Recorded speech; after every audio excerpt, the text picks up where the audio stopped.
Alhamdulillah, kita berjumpa kembali di channel yang keren beken inspiratif ini bersama saya Saddam Hussein. Semoga sobatku dalam keadaan baik selalu sehat dan sukses dalam beraktivitas penuh dengan semangat. Di kesempatan kali ini, saya akan mengkisahkan tentang Winda TKW Taiwan yang malang.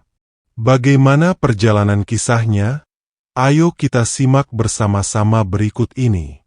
Winda, seorang perempuan berusia 28 tahun, berasal dari sebuah desa kecil di daerah terpencil di Jawa.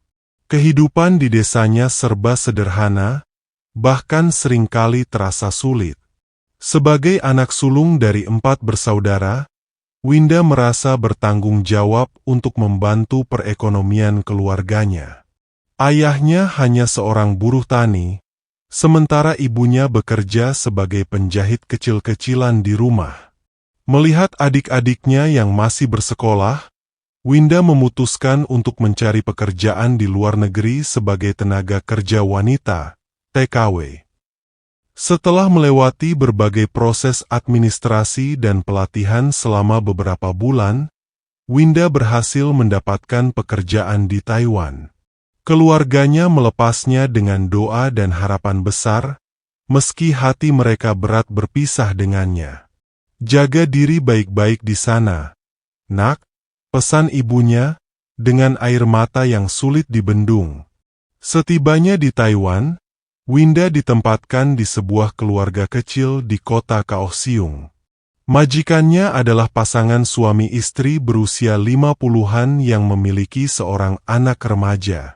Tugas Winda adalah mengurus rumah, memasak, serta merawat ibu dari majikan yang sudah lanjut usia dan membutuhkan perhatian khusus. 6 bulan pertama berjalan lancar. Winda adalah pekerja keras dan teliti, sehingga majikannya sangat puas dengan kinerjanya. Mereka sering memuji hasil masakannya dan cara dia merawat ibu mereka. Bahkan, sang majikan pria sering memberikan bonus kecil sebagai tanda terima kasih. Winda merasa bersyukur, meski rindu kampung halaman kerap mengganggu pikirannya. Sabar, Win, gumamnya pada diri sendiri. Ini semua demi keluarga di rumah. Namun, kebahagiaan itu tidak berlangsung lama. Memasuki bulan ke-7, sikap majikannya, terutama sang suami, mulai berubah. Awalnya, perubahan itu hanya berupa komentar-komentar yang membuat Winda merasa tidak nyaman. Dia sering memuji kecantikan Winda dengan nada yang terasa aneh. "Kamu cantik sekali, Winda. Kulitmu halus, berbeda dengan orang sini," ujarnya sambil menatap Winda dengan pandangan yang membuatnya risih. Winda hanya tersenyum canggung dan berusaha menghindari kontak mata. Namun, lama-kelamaan, pujian itu berubah menjadi tindakan yang lebih mengkhawatirkan. Sang majikan mulai mencari-cari alasan untuk mendekatinya, seperti memanggilnya ke ruangan tertentu dengan dalih meminta bantuan, lalu mencoba menyentuhnya secara tidak pantas. Winda merasa takut, tetapi dia tidak tahu harus berbuat apa. Bahasa Mandarin yang masih terbatas membuatnya sulit mengungkapkan perasaannya atau mencari bantuan. Tidak hanya pelecehan, sang majikan pria mulai menunjukkan kekerasan fisik jika Winda mencoba melawan. Dia sering mencubit, mendorong, atau bahkan memukul Winda ketika dia menolak memenuhi permintaannya. Di sisi lain, istri majikan tampaknya menutup mata terhadap perlakuan suaminya. "Kamu harus menuruti apa yang diminta, atau aku akan mengusirmu tanpa uang sepeser pun," ancamnya suatu hari ketika Winda mencoba melapor pada sang istri. Kehidupan Winda berubah menjadi neraka. Setiap hari dia hidup dalam ketakutan, mencoba menghindari majikannya sebisa mungkin. Namun, ancaman dan kekerasan yang terus terjadi membuatnya tertekan secara fisik dan mental. Berbulan-bulan, Winda menahan semuanya demi keluarganya. Dia takut jika dia melarikan diri, keluarganya akan menanggung utang besar akibat biaya keberangkatannya ke Taiwan. Namun, semakin lama dia bertahan, semakin besar penderitaan yang dia alami. Tubuhnya mulai menunjukkan bekas-bekas kekerasan, tetapi dia berusaha menyembunyikannya dari keluarganya saat menelepon. "Bagaimana kabarmu, Winda?" tanya ibunya suatu kali. "Baik, Bu. Semua berjalan lancar di sini," jawab Winda, meski suaranya terdengar bergetar. Namun, jauh di lubuk hatinya, dia merasa semakin terpuruk. Hari-hari yang awalnya penuh harapan kini berubah menjadi perjuangan melawan ketakutan dan penderitaan yang tiada henti. Hari-hari Winda di rumah majikannya semakin berat. Sang majikan pria tidak hanya melakukan kekerasan fisik tetapi juga pelecehan seksual yang semakin parah. Winda ingin melawan, tetapi ancaman dari majikannya membuatnya tak berdaya. "Kalau kamu melapor, aku akan pastikan kamu tidak akan pernah pulang ke Indonesia," ancamnya dengan suara dingin. Winda merasa terjebak. Setiap kali dia mencoba mencari jalan keluar, dia ingat keluarganya di desa yang menggantungkan harapan besar padanya. "Kalau aku kabur, bagaimana dengan utang keluarga? Bagaimana nasib adik-adikku?" pikirnya dengan air mata yang terus mengalir. Sementara itu, istri majikannya tetap bersikap acuh. Dia seakan-akan tidak peduli dengan apa yang terjadi di dalam rumah. Bahkan, ketika Winda mencoba mengadu, dia hanya menjawab, "Kamu ada di sini untuk bekerja. Jangan terlalu banyak mengeluh." Winda mulai kehilangan berat badan akibat stres yang berkepanjangan. Tubuhnya penuh dengan bekas luka, mulai dari memar di lengan hingga lebam di wajah yang sulit disembunyikan. Ketika ditanya keluarganya melalui video call, dia selalu berusaha menutupi luka-lukanya. "Kenapa wajahmu terlihat pucat, Winda?" tanya ibunya suatu hari. "Ah, ini hanya karena lelah bekerja, Bu," jawab Winda sambil memaksakan senyum. Namun, di balik senyum itu, hatinya menangis. Satu malam, ketika Winda hampir kehilangan harapan, dia melihat pantulan dirinya di cermin. Wajahnya yang dulu ceria kini terlihat kusam dan penuh penderitaan. "Aku tidak bisa terus seperti ini," gumamnya. Dia mulai mencari informasi tentang bagaimana melaporkan perlakuan buruk majikannya. Namun, semuanya tidak semudah yang dia bayangkan. Dengan kemampuan bahasa yang terbatas, Winda kesulitan memahami prosedur untuk mencari bantuan. Dia takut jika usahanya gagal, sang majikan akan semakin menyiksanya. Meski begitu, di tengah keputusasaan, Winda mulai berdoa setiap malam, berharap ada jalan keluar. Dia ingat pesan ibunya sebelum berangkat. "Jika kamu menghadapi kesulitan, jangan lupa untuk berdoa dan percaya pada Tuhan." Suatu hari, Winda akhirnya memberanikan diri untuk menceritakan apa yang dia alami kepada seorang tetangga, seorang wanita tua yang sering datang untuk membantu menjaga ibu majikan. Wanita itu, yang bisa berbahasa Indonesia sedikit-sedikit, mendengarkan cerita Winda dengan penuh perhatian. "Ini tidak boleh dibiarkan," katanya tegas.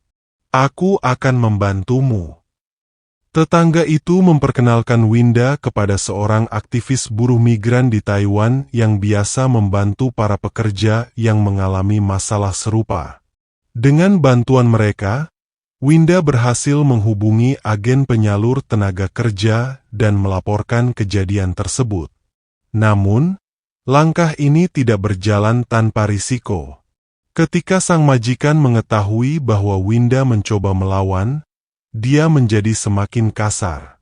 Suatu malam, dalam kemarahan, Dia mendorong Winda hingga jatuh ke lantai keras. Akibatnya, Winda mengalami luka serius pada kakinya. Cedera yang dialami Winda membuatnya harus dilarikan ke rumah sakit oleh pihak aktivis yang membantu. Di sana, dokter menyatakan bahwa kakinya mengalami kerusakan permanen yang menyebabkan dia sulit berjalan normal lagi. Saat mendengar berita itu, Winda merasa dunianya runtuh. Dia hanya bisa menangis dalam diam, menyesali semua yang telah terjadi. Namun, di sisi lain, dia merasa lega karena akhirnya dia berhasil keluar dari rumah majikannya. Dengan bantuan aktivis dan organisasi buruh migran, Winda mendapatkan perlindungan di sebuah shelter, sementara kasusnya dilaporkan ke pihak berwenang di Taiwan. Sahabat inspiratifku yang berbahagia, kita simak kembali kelanjutan kisahnya berikut ini. Winda kini tinggal di sebuah shelter khusus untuk pekerja migran yang mengalami kekerasan. Tempat itu dikelola oleh organisasi kemanusiaan yang bekerja sama dengan pemerintah Taiwan. Meski merasa sedikit lega karena berada di lingkungan yang aman, Winda tetap dihantui oleh trauma dan rasa takut. Cedera pada kakinya membuat Winda sulit berjalan tanpa bantuan tongkat. Setiap kali dia melihat bekas luka di tubuhnya, ingatan tentang kekerasan yang dialaminya kembali terulang di pikirannya. "Apakah aku bisa kembali seperti dulu?" tanyanya pada diri sendiri. Namun, dukungan dari para staf di shelter dan sesama pekerja migran lainnya perlahan-lahan membangkitkan semangat Winda. Mereka tidak hanya memberinya tempat tinggal, tetapi juga konseling psikologis untuk membantunya memulihkan diri. Dengan bantuan pengacara dari organisasi tersebut, Winda mulai memperjuangkan keadilan atas apa yang telah dia alami. Majikannya dilaporkan ke pihak berwenang Taiwan atas tuduhan pelecehan seksual dan kekerasan fisik. Meski proses hukum berjalan lambat dan penuh tekanan, Winda bertekad untuk tidak menyerah. "Ini bukan hanya untukku," katanya kepada seorang staf di shelter. "Aku ingin memastikan tidak ada orang lain yang mengalami hal seperti ini." Namun, perjuangan ini tidak mudah. Majikannya mencoba membantah semua tuduhan, bahkan menyebarkan fitnah bahwa Winda adalah pekerja yang tidak kompeten. Meskipun demikian, bukti-bukti seperti rekam medis dan kesaksian tetangga yang membantu Winda menjadi kekuatan besar dalam kasus ini. Kabar untuk keluarga di kampung. Di tengah semua kekacauan itu, Winda merasa bersalah karena belum memberitahu keluarganya apa yang sebenarnya terjadi. Dia tidak ingin mereka khawatir, tetapi rasa rindu untuk berbicara jujur akhirnya mengalahkan keraguannya. Saat menelepon ibunya, Winda memberanikan diri untuk menceritakan sebagian dari penderitaannya. Suaranya bergetar ketika berkata, "Bu, Winda sudah tidak kerja lagi. Winda sekarang di tempat aman. Ada masalah di rumah majikan." Mendengar itu, ibunya terdiam sejenak. Lalu, dengan suara lembut namun penuh kekhawatiran, ibunya berkata, "Nak, apapun yang terjadi, pulanglah. Kami di sini selalu menunggumu. Tidak apa-apa kalau keadaan sulit, yang penting kamu selamat." Ucapan itu menjadi sumber kekuatan baru bagi Winda. Setelah beberapa bulan di shelter dan melalui proses hukum yang panjang, pengadilan Taiwan akhirnya memutuskan bahwa majikannya bersalah. Dia dijatuhi hukuman penjara dan diwajibkan membayar ganti rugi kepada Winda. Meski uang ganti rugi itu tidak bisa mengembalikan apa yang telah hilang dari hidupnya, Winda merasa lega karena keadilan akhirnya berpihak padanya. Dengan bantuan organisasi kemanusiaan, Winda memutuskan untuk pulang ke Indonesia. Kepulangannya tidak mudah karena kondisi fisiknya yang belum sepenuhnya pulih, tetapi semangat untuk bertemu keluarganya menjadi motivasi yang kuat. Di bandara, staf organisasi memberikan pelukan hangat kepada Winda sambil berkata, "Kamu adalah pejuang yang hebat, Winda. Jangan pernah lupa betapa kuatnya dirimu." Saat Winda tiba di desanya, keluarganya menyambutnya dengan tangis haru. Ibunya langsung memeluknya erat-erat, sementara adik-adiknya berdiri di dekatnya, mencoba memahami apa yang telah terjadi. "Aku minta maaf, Bu. Aku tidak bisa memberikan banyak untuk keluarga," ujar Winda dengan mata berkaca-kaca. Namun, ibunya menggeleng sambil tersenyum lembut. "Kamu pulang dengan selamat, itu sudah lebih dari cukup." Meski kini harus hidup dengan keterbatasan fisik, Winda bertekad untuk memulai lembaran baru. Dia menggunakan uang ganti rugi untuk membuka warung kecil di desanya, agar tetap bisa membantu keluarganya tanpa harus meninggalkan kampung lagi. Winda tahu perjalanan hidupnya masih panjang, tetapi dia telah belajar bahwa keberanian dan cinta keluarga adalah kekuatan terbesar dalam menghadapi semua cobaan. Sahabat inspiratifku yang berbahagia, kita lanjutkan kisahnya berikut ini. Setelah kembali ke desanya, Winda mulai fokus untuk menjalani kehidupan baru bersama keluarganya. Uang ganti rugi yang dia dapatkan sebagian digunakan untuk membayar utang keluarga, sementara sisanya dia alokasikan untuk membuka warung kelontong kecil di depan rumah. Warung itu menyediakan kebutuhan sehari-hari bagi warga sekitar. Awalnya, Winda merasa canggung berinteraksi dengan tetangga, terutama karena banyak yang bertanya-tanya tentang alasan kepulangannya yang lebih cepat dari masa kontrak kerjanya di luar negeri. Namun, Winda belajar untuk tetap tenang dan menjawab dengan senyuman, tanpa perlu menceritakan detail penderitaan yang telah dia alami. "Apapun yang terjadi, aku harus tetap kuat," gumamnya sambil merapikan barang-barang di warungnya. Kehadiran keluarga menjadi sumber kekuatan bagi Winda. Ibunya selalu memberinya semangat, membantu menjaga warung saat Winda harus istirahat karena kondisi kakinya yang sering sakit. "Kamu sudah berjuang keras, Nak. Sekarang giliran kami yang membantumu," kata sang ibu suatu malam ketika melihat Winda bekerja terlalu keras. Selain keluarganya, Winda juga mendapatkan dukungan dari seorang teman lama bernama Dian. Dian adalah teman sekolah Winda yang kini bekerja sebagai guru di desa. Mendengar cerita Winda, Dian sering datang untuk membantu, bahkan mengajari Winda cara memasarkan warungnya melalui media sosial sederhana seperti WhatsApp. "Kamu harus percaya diri, Win. Orang-orang di sini akan mendukungmu," kata Dian sambil memotret barang-barang di warung untuk diunggah ke grup komunitas desa. Seiring berjalannya waktu, warung Winda mulai berkembang. Banyak warga desa yang merasa nyaman berbelanja di warungnya karena Winda melayani dengan ramah. Sebagian dari mereka bahkan memuji keberanian Winda yang mau bangkit dari masa lalunya. "Tidak semua orang bisa kembali dan memulai dari nol seperti kamu, Winda," ujar seorang pelanggan tetap. Mendengar itu, Winda merasa sedikit lega. Dia mulai merasa bahwa keputusannya untuk pulang dan membangun usaha di desa adalah langkah yang tepat. Di sela-sela kesibukan mengurus warung, Winda juga mulai aktif dalam kegiatan sosial di desa, seperti membantu ibu-ibu setempat dalam program pemberdayaan ekonomi desa. Dia berbagi pengalaman dan memberi motivasi kepada mereka, terutama para perempuan yang ingin membantu perekonomian keluarga.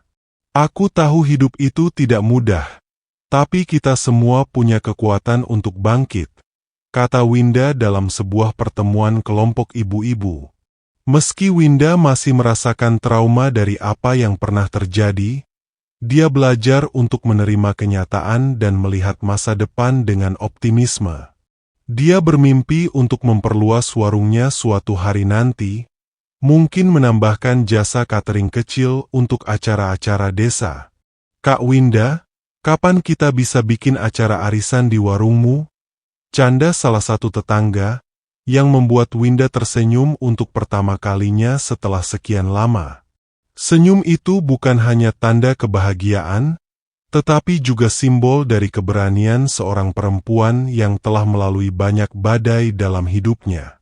Kini, Winda tidak hanya menjadi inspirasi bagi keluarganya, tetapi juga bagi banyak perempuan di desanya yang melihatnya sebagai bukti bahwa keberanian dan ketekunan bisa membawa perubahan, meskipun di tengah keterbatasan.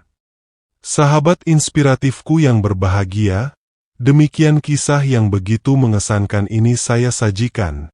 Semoga bermanfaat dan menginspiratif kehidupan kita, untuk dapat kita petik nilai pelajaran di dalamnya. Atas perhatian dan dukungannya, saya ucapkan terima kasih. Saya Saddam Hussein mohon pamit undur diri, dan sampai berjumpa kembali di video selanjutnya Charma Channel.